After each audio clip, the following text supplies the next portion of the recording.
Oui. Bon, normalement, là, ça devrait être ma dernière partie, je pense, quand même. Parce que de toute façon, je referai d'autres vidéos sur ça, bien détaillées. Mais là, c'était juste pour raconter vite fait, voilà, mon rapport avec le voile, mon expérience avec le voile, ce que j'ai vécu, tout ça. Pour ceux qui s'y intéressent un peu et qui me demandaient de temps en temps, ouais, mais tu dis que tu es musulmane, mais tu portes pas le voile. En gros, voilà, genre, je pratique pas vraiment bien, on va dire. Mais c'est vrai, hein, des fois, j'aurais aimé, de toute façon, Dieu seul sait qu'est-ce que je ressens à l'intérieur de moi. Des fois, j'aurais aimé mieux faire certaines choses et tout, mais bon, il y a des choses que je vais pas dire parce que sinon, je vais être au bord des larmes quand même, je vais pas exagérer. Mais c'est vrai que des fois, je me dis c'est le destin parce que je vais voir si j'ai le temps, peut-être je raconterai d'autres choses. Mais là, je vais m'arrêter juste là. Ouais. Là, je vais aller à l'essentiel parce que sinon, si je commence à raconter toute ma jeunesse, laisse tomber. Mais bon, voilà. Là, maintenant, je vais insister sur le fait que j'ai pris conscience du fait qu'on peut pas vraiment forcément tout bien faire et que des fois, on doit faire des choix et tout. Parce que comme je vous avais dit, moi, au début, je voulais trop bien faire et voilà, quoi, enfin, bon, je savais que je pouvais. Enfin, en fait, l'islam, c'est vraiment comme les maths. En plus, moi, voilà, j'étais intéressée par. Enfin, en tout cas, les matières que je maîtrisais le plus, pardon, c'était les maths et l'anglais. Donc, en fait, moi, je voulais vraiment me spécialiser en maths et en anglais.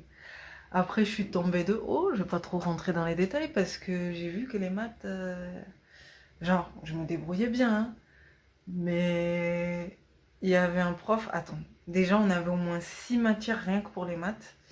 Bon, l'anglais, ça allait. L'anglais, j'avais toujours minimum 12, 13. Je sais pas comment je faisais, mais c'est vrai que j'ai toujours été plus ou moins bonne en anglais. Les maths aussi, mais il y avait des leçons où, voilà, quand on a commencé tout ce qui était matrice, au début ça allait, mais au bout d'un moment, j'étais paumée. Quand on a commencé à faire les matrices et les équations qu'avec des lettres, là, j'étais complètement à la ramasse. Là, j'ai lâché l'affaire, j'ai dit, je suis désolée, je peux pas continuer. Mais c'est vrai qu'au début, ce qui est trop triste, c'est qu'au début, j'étais à fond. Vraiment. Pourtant, au début, c'était dur, hein, mais j'étais à fond. J'avais jamais moins de 10 au début. Les trucs où vraiment j'avais du mal, c'était physique, chimie, j'ai toujours été moyenne. Et c'est vrai que on faisait de la mécanique. Bon, mécanique, j'étais moyenne. Et c'est vrai qu'en informatique, par contre, j'étais pas bonne. En informatique, j'étais pas bonne, malheureusement. Mais, et en maths, on avait au moins 6 matières comme ça. On avait l'histoire des maths. Donc on apprenait les grands personnages, vous savez, tout ce qui est Euclide, Ibn Khaldoun, Gauss. J'ai bien aimé l'histoire de Gauss aussi. Il y avait histoire des maths, il y avait logique, il y avait démonstration, un truc comme ça. Il y avait... il y avait quoi? Il y avait... mécanique, c'était un peu comme maths. Il y avait théorie, il y avait démonstration, il y avait histoire des maths, il y avait au moins 6 trucs différents rien que pour les maths. Je te dis bien, il y avait logique aussi, je crois, un truc comme ça. Et je crois le plus dur, c'était logique, un truc comme ça. Je sais plus, mais en tout cas, il y avait un professeur. Il était très malsain. Non seulement il faisait des contrôles surprises toutes les 2 semaines, un truc comme ça, de 5 points. Et donc, à la fin, il faisait une note finale. Et si t'avais pas bien révisé, t'étais dans la merde. Et souvent, c'était ce qu'il avait donné la veille, hein. Et il donnait pas 1 ou 2 pages, il donnait une dizaine de pages. Donc laisse tomber. Et t'avais un autre prof aussi qui était très cool, malheureusement j'ai oublié son nom. C'était la matière principale, c'était notre prof principal. Et lui, il nous apprenait vraiment la théorie et tout. Lui, quand même, il était un peu plus cool quand même. Et d'ailleurs, même, je me rappelle, il m'avait dit non, vas-y, continue et tout. Parce que malheureusement, après, je voulais arrêter, je voulais changer. Et lui, il voulait que je continue en fait. Parce qu'il sentait que j'avais du potentiel et il voulait que je continue. Mais je lui ai dit que malheureusement, j'allais revenir sur Toulouse et tout. Il m'avait dit que c'était dommage, mais bon. Et donc, j'ai dû revenir sur Toulouse parce que j'avais plus assez d'argent pour rester sur Nantes. Et puis, le moment où je commençais à retrouver un autre job, c'était un peu juste, quoi. C'était vraiment juste. J'étais en passe de trouver un autre job et tout dans un hôtel et tout, mais c'était trop juste. Et comme j'avais peur que ma mère elle pète un câble, je me suis dit, il vaut mieux que je sois raisonnable et que je rentre à Toulouse et tout. Et c'est vrai que techniquement, à Toulouse aussi, il y a beaucoup d'écoles scientifiques. Donc j'aurais dû rester à Toulouse à la base. Mais il y avait une formation spéciale que je devais faire sur Nantes avant d'aller à la fac. scientifique et tout, nanana. Bon, je vais pas raconter toute ma vie. Et donc, juste une petite anecdote, voilà, quand j'étais en fac de maths info et tout, j'étais trop à fond en plus, hein. Bon, bref, de toute façon, c'était une période de ma vie où je me posais 10 milliards de questions, que ce soit sur la vie, l'univers, tout ce que tu veux. En plus, c'était vraiment une année très spirituelle, en fait. L'année de mes 19 à mes 20 ans, c'était une année très, très lourde, en fait, parce que ben, début de fac, et en plus, je venais de me couper les cheveux aussi, parce que je venais de couper mes pointes défrisées. Je venais de laisser pousser un afro libre, on va dire. Donc, des fois, limite, j'allais en cours en mini afro, quoi. Et je voyais d'autres filles qui étaient voilées. Donc, comme moi aussi, je commençais à m'intéresser à l'islam, c'est le moment où j'ai... Tu sais, je suis passée de l'afro au voile, en fait. Et au turban. C'était un peu spécial, on va dire. Et donc, c'est la période aussi où, pendant 2 ans, je n'ai pas mis de perruque, d'extension et tout. Voilà, je m'étais fait cette promesse parce qu'en plus, j'avais vu que dans l'islam, c'était pas bien. Donc, pendant 2 ans aussi, je m'étais fait cette promesse de ne pas mettre d'extension. Donc, ce qui fait que j'étais en mode... soit j'étais en mode turban, soit j'étais en mode mini-afro, je te dis pas. Et des fois, en cours, c'était chaud. Des fois, je me sentais obligée d'aller derrière parce que j'avais pas envie de gêner les autres et tout. Et il y avait un professeur qui était trop malsain. T'avais à peine le temps de marquer les détails de la solution, parce que des fois, il y avait plusieurs solutions en plus. Tu marquais comme ça, tu relevais la tête, tch, genre le truc, il était effacé. Parce que je sais pas pourquoi, mais j'avais l'impression qu'il faisait une sorte de sélection, en gros, pour voir qui avait vraiment le potentiel pour rester, en gros. Mais c'était trop malsain. Des fois, t'avais des matrices, mais laisse tomber, t'avais des matrices comme ça, pour ceux qui connaissent avec les parenthèses, là. Avec les parenthèses, t'avais des lettres, t'avais des zéros, t'avais des 1, laisse tomber. Des fois, j'écrivais, je me disais, bon, je vais revoir chez moi parce que là, je comprends rien du tout. Et donc, au début, t'imagines, j'ai réussi à tenir tout ce qui était logarithme, exponentiel, identité remarquable, tout ça. Même les combinaisons, là, les trucs binaires, tout ça. En gros, j'ai réussi à mémoriser pas mal de trucs et avoir la moyenne dans pas mal de choses. Et même les équations différentielles, alors que je savais même pas qu'est-ce que c'était. J'ai tout repris de zéro, je suis partie emprunter des livres à la bibliothèque et tout, jusqu'à que j'ai su le maîtriser. Et dès qu'on a commencé, je sais pas pourquoi, dès qu'on a commencé les matrices avec des calculs que avec des lettres et tout, c'était mort. À partir de là, j'étais paumée. Avec je sais plus, il y avait quoi aussi, il y a un truc qui m'a perturbée aussi, je crois que c'était plus ou moins, tout ce qui était plus ou moins. Et il y avait un autre truc aussi, mais là, ça me revient plus. À partir de ce moment-là, j'ai lâché l'affaire. Je me suis dit, en fait, les maths, c'est chaud. Je me suis dit, j'aurais mieux fait d'aller directement en sciences et l'éducation, parce qu'après, je suis allée en sciences et l'éducation. Bon, bref, peut-être un jour, j'en reparlerai pour ceux qui sont encore dans les études et tout. Après, ça reste une expérience, hein, mais c'est vrai que des fois, tu voyais des gens en cours, juste parce qu'ils avaient eu 5, par exemple. Moi, au premier contrôle de maths, je crois, j'avais eu peut-être 12, un truc comme ça. Et il y avait des gens, ils se débrouillaient bien dans d'autres matières, mais en maths, ils avaient eu 5. Au début, c'était violent, hein. Et il y en avait, ils avaient eu 2, 3, des trucs comme ça. Et je me rappelle, il y en avait qui étaient comme ça. Il y en avait qui étaient comme ça. Genre, ils étaient au bout de leur vie. Et moi, je suis restée comme ça, je me disais, ah ouais, c'est chaud quand même. Genre là, vraiment, on est à l'université, quoi. Je me suis dit, c'est vraiment vrai, les histoires des gens qui tombent en dépression à l'université. Parce qu'ils ont des notes qu'ils n'ont jamais eues de toute leur vie et tout. Et en réalité, c'est pas la fin du monde, parce qu'après, tu as des systèmes de rattrapage, de compensation et tout. Mais le problème, c'est qu'il y a des gens, ils perdent confiance en eux et tout, et ils abandonnent, quoi. Et aussi, le problème, c'est que c'est vrai que quand t'as pas forcément les moyens de refaire et de rattraper des nananas, voilà, tu peux pas te permettre de refaire certaines choses. Et c'est pour ça qu'après, je suis allée en sciences de l'éducation. Bon, bref, petite parenthèse. Et donc voilà, c'était une année où je devais faire des choix qui n'étaient pas faciles. Et du coup, aussi, c'était intéressant parce que j'ai vu beaucoup de choses en sciences qui m'ont fait... qui avaient des... Enfin, en gros, je venais d'acheter un livre, en plus, il est peut-être là, de l'islam qui était sur la création... de toute façon, je remontrerai.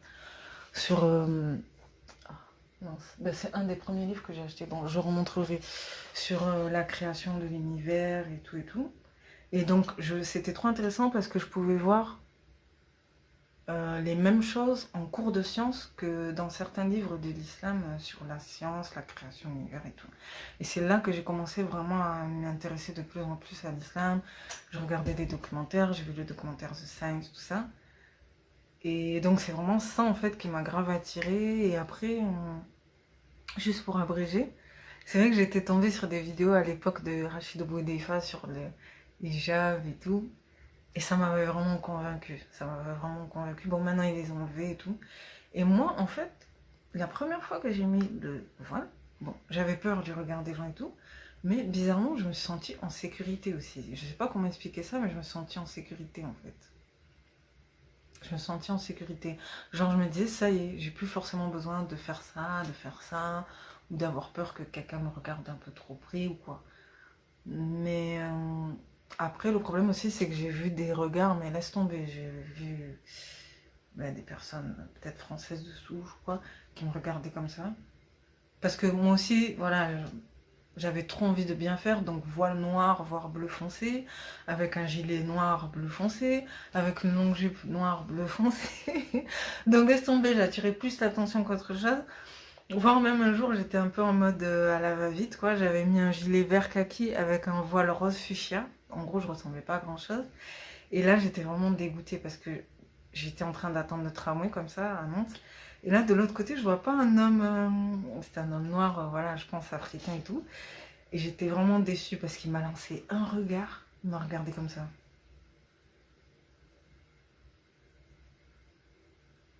Je suis restée comme ça.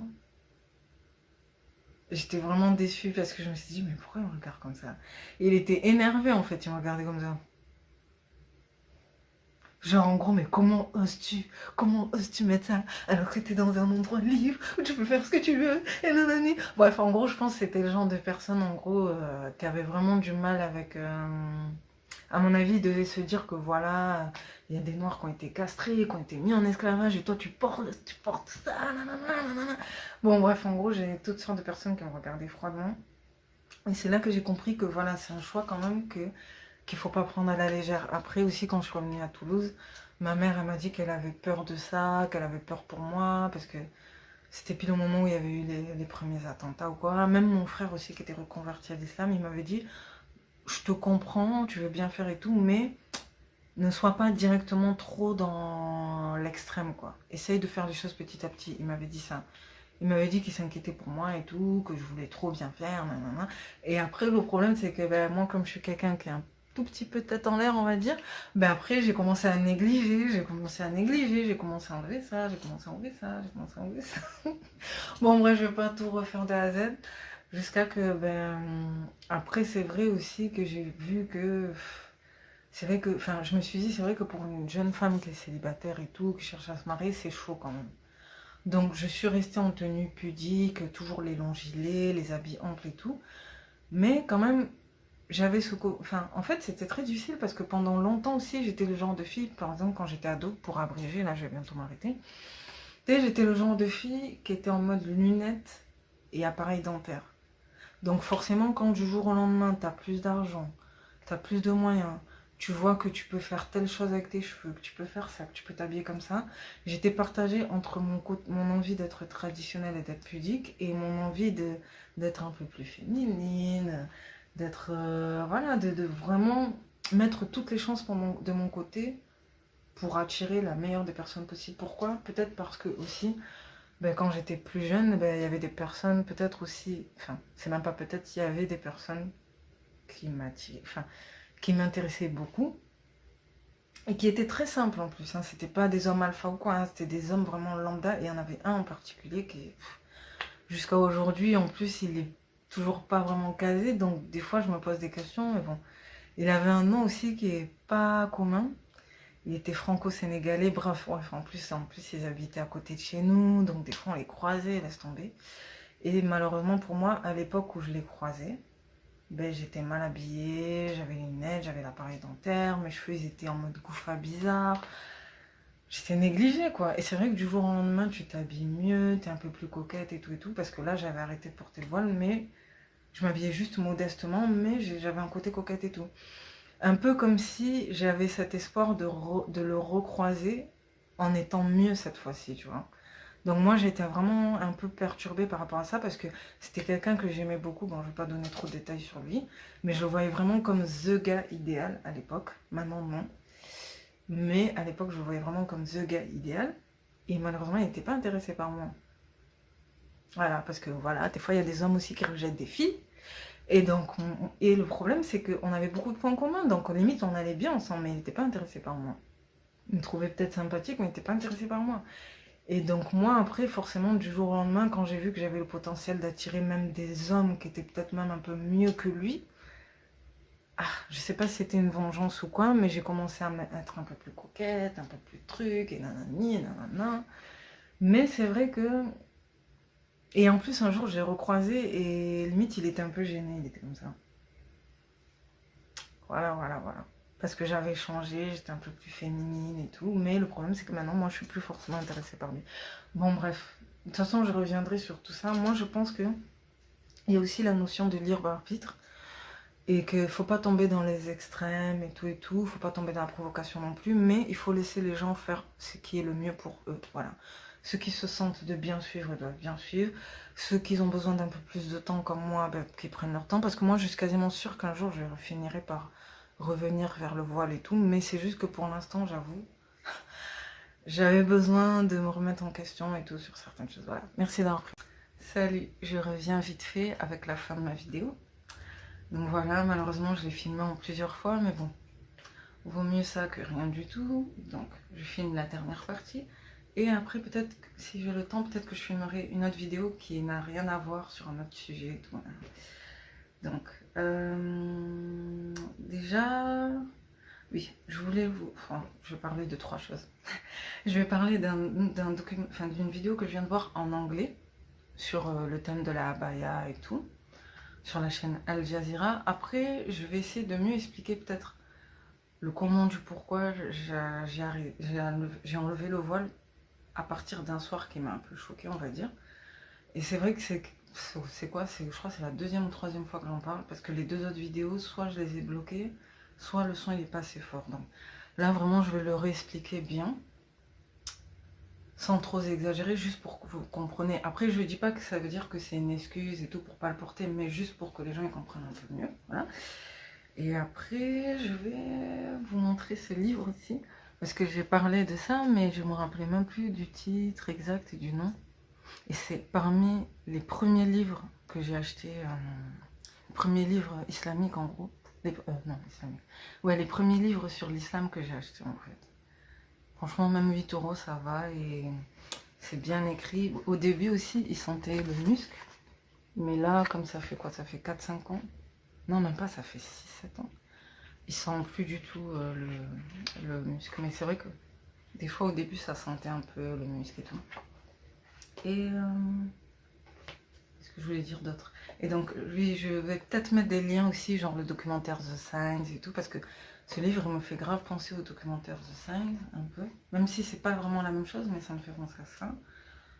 Et ah oui, pour ceux qui sont à Toulouse aussi, je sais qu'il y a des petites des épiceries et des petites librairies, surtout vers tout ce qui est Rainerie, Bagatelle, Bascambo, tout ça, Bellefontaine, il me semble.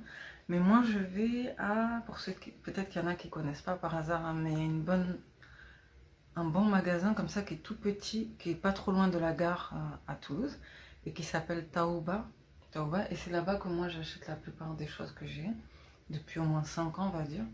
Et en plus, j'étais passée devant un peu par hasard, hein. Moi, j'allais toujours dans les magasins un peu asiatiques, King Fat, ou même les magasins africains et tout. Et là, je passe devant ça et je croyais que c'était une épicerie, or qu'en fait, c'est un livre où il y a plein... pardon. C'est un magasin où il y a plein de livres sur l'islam et tout. Et comme j'en connaissais pas beaucoup, je suis allée. Et c'est vrai que maintenant, même le vendeur, il me connaît, il me reconnaît. Plusieurs fois, il m'a donné des petits cahiers de 2-3 euros comme ça. Enfin, c'est vraiment quelqu'un qui est vraiment, vraiment très, très sympa. Mais vraiment très... Je le connais pas vraiment bien, mais je sais qu'il est bien, qu'il est fiable, qui tient bien son magasin. Ils vendent des choses intéressantes aussi. Je lui ai même acheté des cartes de cette famille en arabe aussi. Enfin, il a même des choses aussi pour les enfants. Il a des habits aussi. Et en fait, vous savez quoi? Je crois que je vais carrément vous mettre l'Instagram en bas. parce que je l'ai trouvé sur Instagram. Donc je vais vous mettre l'Instagram, la page Instagram en bas. Voilà. Ça s'appelle Al Taouba. Ouais, Taouba. Et c'est à côté, dans la rue Bayard, à côté de la gare à Toulouse. À côté de tout ce qui est Western Union, MoneyGram et tout. Voilà, pour ceux qui connaissent. Parce que moi je connaissais pas et c'est vrai que c'est un magasin que j'ai trouvé un peu par hasard comme ça.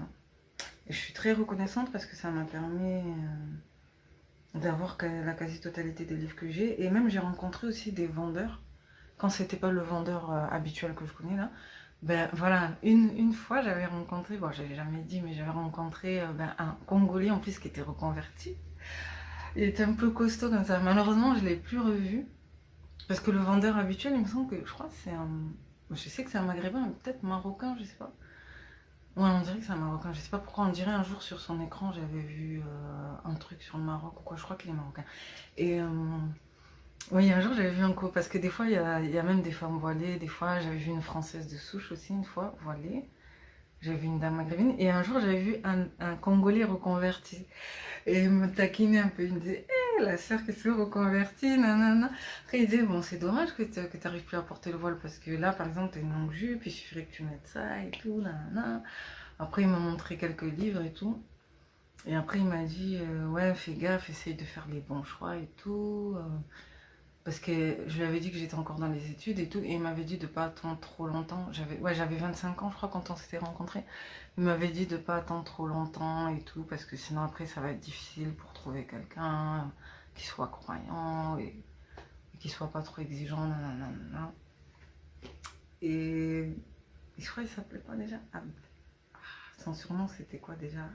Je sais pas si c'était Abdallah ou quoi. Il m'avait donné son numéro, mais je l'ai perdu parce que je changeais de téléphone. Mais bon, c'est vrai que ouais, malheureusement je l'ai plus revu aussi. Et ouais, des fois je regrette un peu, j'aurais aimé garder son numéro, mais bon, je sais pas si un jour il reverra ma vidéo ou quoi. Parce que bon, bah, c'est pas grave. Voilà, je voulais juste parler de ça vite fait. On sait jamais hein, si un jour peut-être il tombe sur ma vidéo. Donc là maintenant je vais parler du documentaire que j'ai vu, la vidéo de ce que j'ai vu sur Al Jazeera. Il me semble que le titre c'était, je mettrai en bas, le titre c'était quelles sont les conséquences de la abaya, enfin de l'interdiction de la abaya dans les écoles en France et tout, en anglais. Et donc il y a même une jeune fille voilée aussi comme ça qui a donné son avis. Il y a un homme aussi, un journaliste comme ça qui a donné son avis. Enfin il y avait 3 personnes qui donnaient leur avis en anglais. Et donc moi, enfin j'ai écouté la vidéo, mais j'ai surtout lu les commentaires parce que j'avais envie de voir un peu qu'est-ce que les gens y pensaient. Parce que là, il y avait vraiment des gens de partout en fait. Vraiment, c'est une vidéo internationale. Et donc tu avais des Européens, des gens du Moyen-Orient, des gens d'Afrique, enfin des gens d'Asie. Tu avais vraiment plein de gens qui donnaient leur avis sur ce qui se passe en France. Et j'ai remarqué qu'il y a 3 arguments trois types de réponses qui reviennent à chaque fois.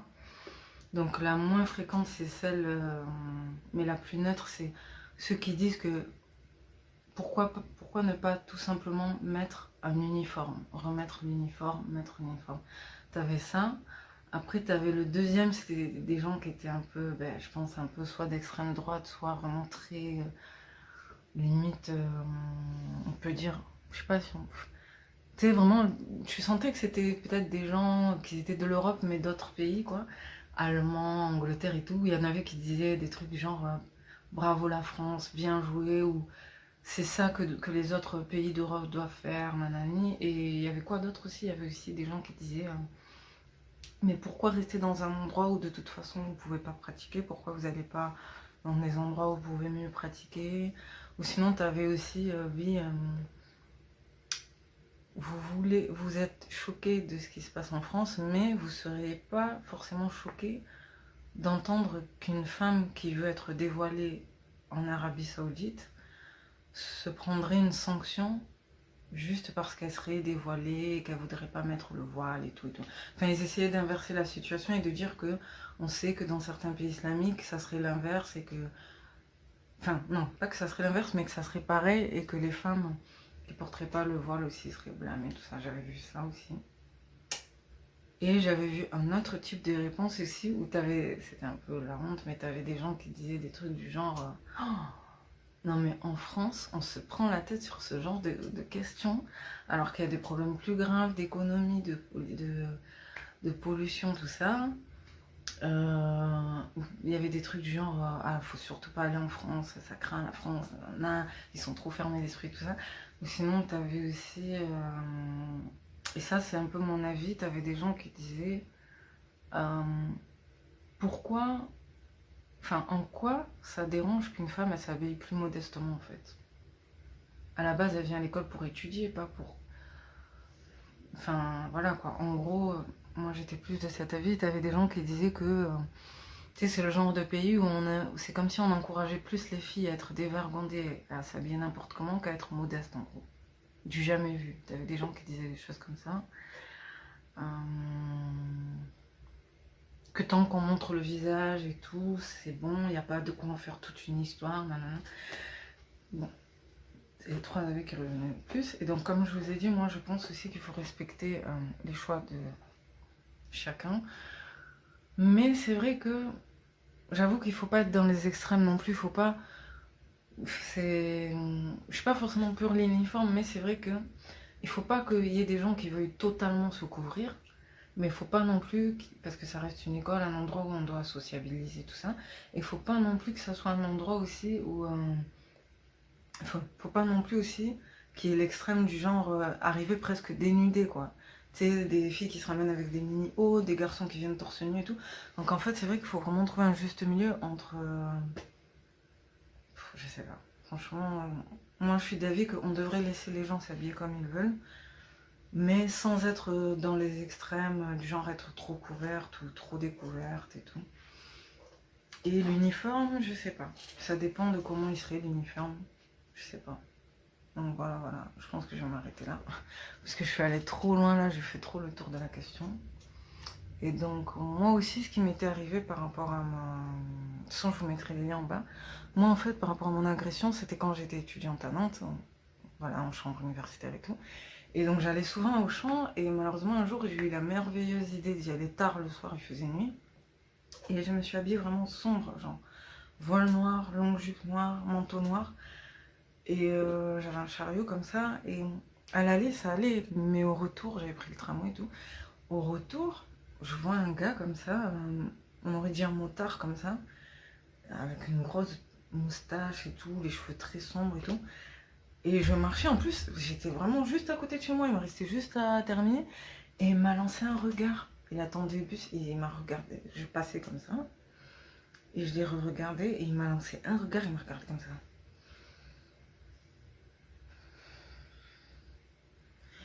J'ai tracé direct, mais vraiment je suis rentrée direct parce que je me suis dit, je sais pas pourquoi, mais j'avais l'impression limite qu'il pouvait sortir un truc ou quoi parce qu'il me regardait, il avait tellement de haine dans son regard que je me suis dit, vas-y, je rentre vite chez moi parce que.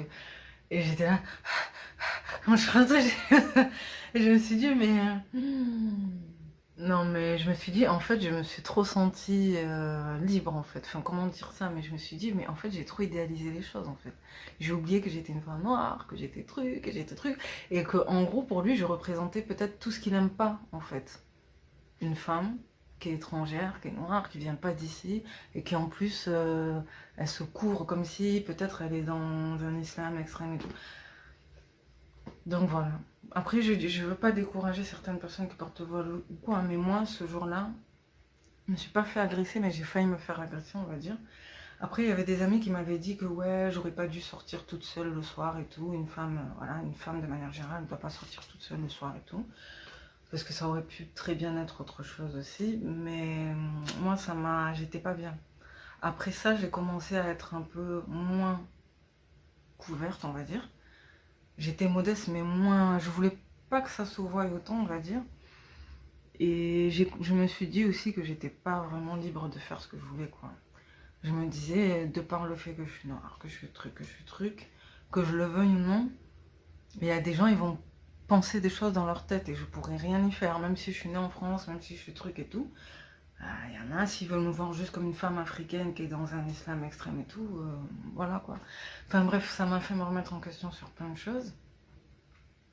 Mais je veux pas décourager celles qui sont voilées ou qui veulent se voiler.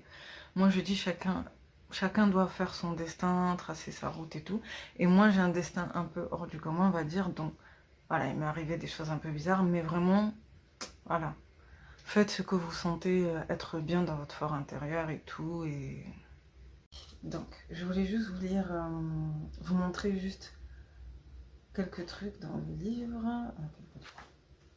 Je voulais juste vous parler, vous citer quelques chapitres, on va dire, pour que vous voyez après à peu près comment il est ce livre. Donc, le chapitre 1, c'est la réflexion sur la création d'Allah. Après, il y a la goutte de sperme et ses états, la contemplation des signes d'Allah, la terre et sa nature, la nuit et le jour, les océans, les animaux, le monde, la création du ciel, le soleil, la lune. En fait, ça parle de tout ce qui est dans la nature, que ce soit les animaux, les éléments, la végétation, les astres aussi. Après, ça parle du corps humain aussi. Comment a été conçu le corps humain, les corps des animaux, la reproduction, l'appareil digestif, tout ça. Et la voix, la pilosité, le nombre des membres. Il y a même des... oui, il y a les détails aussi, il y a d'autres détails. Il y a la condition de celui qui a perdu la vue, la condition de celui qui a été privé de l'usage de la parole, donc les muets, les sourds, tout ça. Et donc moi, le chapitre qui m'avait le plus touché, c'était l'alternance de la nuit et du jour. Ouais, attends, ouais, c'était ça. L'alternance de la nuit et du jour. Et donc, si vous voulez, je peux vous lire un passage vite fait. Attends, il est là. Ouais, c'est là comme ça. Donc, la nuit et le jour font aussi partie des signes d'Allah le Très-Haut. Pureté à lui, ce sont deux de ses plus merveilleux signes et de ses admirables créations. C'est pour cette raison qu'il les évoque de manière récurrente, puis le refait à nouveau. Citons à titre d'exemple les paroles du Très-Haut. Parmi ces merveilles sont la nuit et le jour. Fussilat 37, donc Surat Fussilat, verset 37, je crois. Et c'est lui qui vous fit de la nuit un vêtement, du soleil un repos, et qui fit du jour un retour à la vie active. Al-Furqan 47. Un dernier aussi. Et c'est lui qui a créé la nuit et le jour, le soleil et la lune, chacun voguant dans un orbite. Al-Anbiya 33. Donc voilà. Moi, il me semblait que c'était le chapitre qui m'avait le plus marqué. Mais bon, il y en a d'autres aussi. Hein. Et même, j'avais vu aussi que les blessures aussi, quelque part, j'avais vu que les blessures, rien que les blessures aussi en soi, c'était un miracle parce que tu peux te blesser un peu quelque part et ça se répare très vite. Enfin, en tout cas, si c'est une petite blessure, ça peut se réparer tout seul et en un petit instant de temps. Enfin, ça aussi, ça fait partie des miracles et des signes d'Allah. Et aussi, il y en a un qui est, je pense, qui est plus ou moins connu, c'est que il y a des endroits où il y a écrit Allah, par exemple, en arabe. Allah en arabe, apparemment, ça peut rentrer dans la main, dans les oreilles, dans les doigts de pied, et même là aussi au niveau des mains. Bon, il y en a qui y croient, il y en a qui y croient pas. Là, par exemple, en plus, moi, regardez, c'est bien dessiné. Vous pouvez voir deux A à l'envers et deux tirés comme ça, on dirait des L. Mais là, c'est à l'envers. À l'endroit, c'est de ce côté. Donc, à l'envers, si vous voulez, je vous montrerai d'autres photos que j'ai vues. Voilà, voilà. Merci d'avoir pris le temps de m'écouter. Ciao. De toute façon, je reviendrai avec des vidéos beaucoup plus claires et beaucoup plus précises sur tout ça. Mais là, c'était vraiment par rapport à ce sujet, la polémique de la baya, tout ça, tout ça. Donc, voilà. Que Dieu vous guide et qu'il vous permette qu'il vous donne un bon discernement par rapport à tout ce qui se passe en ce moment dans le monde. Prenez soin de vous. Ciao. Ah oui, juste pour ajouter, j'avais oublié de dire aussi que j'avais vu un live de ma tété, encore, juste après la polémique, c'était il n'y a même pas une semaine, qui était intéressant, mais malheureusement ça part toujours en clash, ça finit toujours en embrouille. Mais il y a quand même, pour ceux qui sont sur TikTok et qui suivent un peu plein de gens comme ça qui font des débats, il y a des personnes quand même qui se sont bien exprimées. Il y avait un gars comme ça qui s'appelait Kim, son pseudo c'était Kim, et je crois que c'était un métis, mais il n'a pas précisé, il a juste dit qu'il était métis. reconverti à l'islam et tout. Et ce qu'il disait, c'était vraiment intéressant. Et après, Ah, là, je me rappelle plus des noms. Il y a une fille aussi comme ça qui a une voix qui me semble familière, mais. Ah, son pseudo, j'ai oublié, je sais plus si c'est Ghana ou. Ah, je me rappelle plus. Bon, bref, je vous mettrai les noms ici quelque part. Peut-être même que je mettrai un petit passage. Mais cette fois-ci, je vais pas trop mettre le moment où les gens ils s'embrouillent parce que ça tape dans les oreilles. Et même moi, j'essaie de me contenir et de pas rire. Mais je dois vous avouer que le truc de Baltic, la dernière fois, j'étais mort de rire. Parce qu'au bout d'un moment, tu te dis, non, mais le gars, limite, ça m'atteint même plus ce qu'il dit. Parce que, à part montrer à quel point il peut se. Enfin, tu vois, les gens qui peuvent s'abaisser au point de troller les femmes, et surtout les femmes noires à ce point, genre pour eux on est forcément foutus, flingués, superficiels, faux trucs, faux nanana. Et tu sais, il faisait que répéter ça, il faisait que répéter ça. En fait, il condamnait les filles qui étaient plus vierges, quoi. Il disait, ouais, vous êtes dégoûtés parce que vous avez donné vos virginités à des hommes qui en valaient pas la peine, des hommes qui vous ont cloué les fesses et vous n'avez même pas gardé leur numéro de téléphone. Et tout. Je te jure, à un moment, j'étais à ça de monter pour le montrer que bon, voilà, faut se calmer quand même, c'est pas toutes les femmes de plus de je sais pas quel âge qui ont forcément fait ça en fait. Mais bon, de toute façon, je me suis dit, laisse tomber, c'est le genre de gars. Tu pourras même pas terminer, il va parler d'autre chose, après il va rebondir sur ça, sur ça, sur ça. Et je me dis, heureusement qu'il est pas sur YouTube en fait, parce que sinon, laisse tomber. Après, là, j'ai l'impression qu'il s'est calmé. Et il me semble qu'il est gabonais, mais je sais pas pourquoi il met le drapeau de la Guadeloupe alors qu'il est gabonais, je crois. Je sais pas s'il est gabonais ou ivoirien, il a un accent très prononcé, et il met le drapeau de la Guadeloupe. Et je trouve que c'est pas bien parce que les gens ils peuvent croire que voilà, que peut-être c'est quelqu'un qui ment sur ses origines, alors que tu le sens qu'il a un accent africain. Je sais pas pourquoi il est en train d'utiliser les drapeaux de d'autres personnes là et il passe pour un rageux partout comme ça peut faire des problèmes aussi. Enfin, je sais pas. Je sais pas pourquoi il utilise d'autres. Bon là il a changé de. Ouais, il a changé d'image, il me semble, je sais plus. Bon bref, en gros je l'ai suivi sur TikTok pour voir, là maintenant il parle du Gabon, ce qui se passe au Gabon et tout. Genre, il a arrêté un peu de parler des freins noirs, des faux cheveux, tout ça, mais c'est quelque chose quand même. Bon, bref. Là, maintenant, je vais parler d'autre chose. Prenez soin de vous. Ciao.